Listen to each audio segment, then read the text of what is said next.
नमस्कार, श्रीमद् भारत चैनल में आपका स्वागत है। तो आज हम कार्तिक माहात्म्य के 9वें अध्याय का श्रवण करने जा रहे हैं। आइए शुरू करते हैं। राजा पृथु ने कहा, हे नारद जी, आपने कार्तिक मास के व्रत में तुलसी की जड़ में भगवान विष्णु का निवास बताकर उस स्थान की मिट्टी का पूजन बतलाया है। अब मैं भी श्री तुलसी जी के माहात्म्य को सुनना चाहता हूँ। तुलसी कहाँ और कैसे उत्पन्न हुई, ये बताने की कृपा करें। नारद जी ने कहा, हे राजन, एक समय जब देवगुरु बृहस्पति और देवराज इंद्र कैलाश पर्वत पर शंकर जी का दर्शन करने के लिए गए तो शंकर जी ने उनकी परीक्षा ली।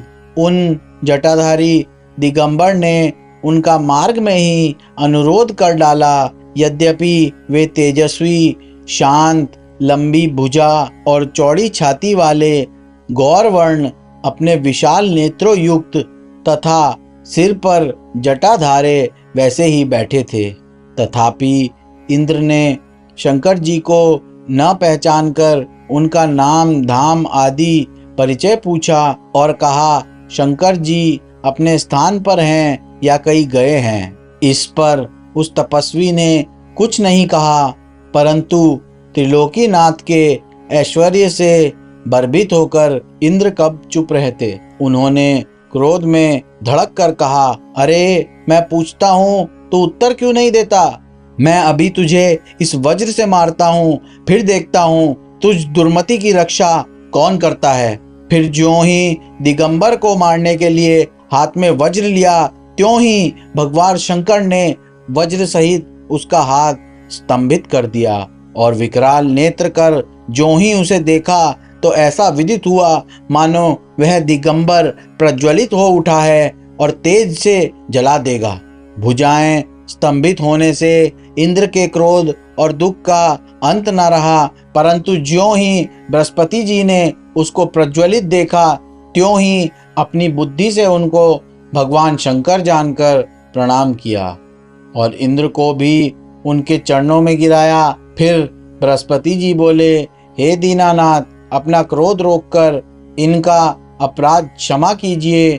बृहस्पति जी के वचन सुनकर महेश्वर गंभीर वाणी में बोले, मैं अपने नेत्र से निकले क्रोध को कैसे रोकूं?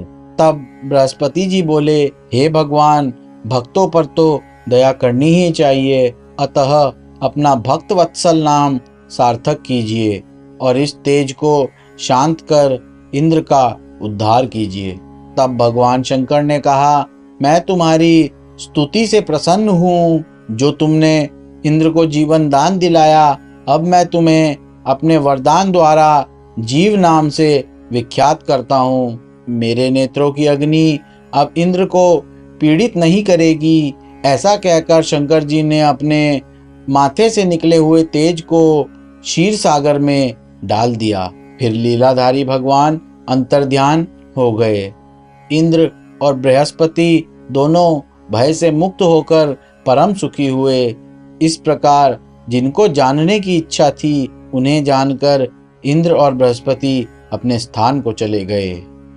और इसी के साथ हमारा कार्तिक माहात्म्य का 9वां अध्याय भी समाप्त होता है। कार्तिक मास में नित्य ही कार्तिक माहात्म्य को सुनने से अमोघ फल की प्राप्ति होती है। हरे कृष्णा।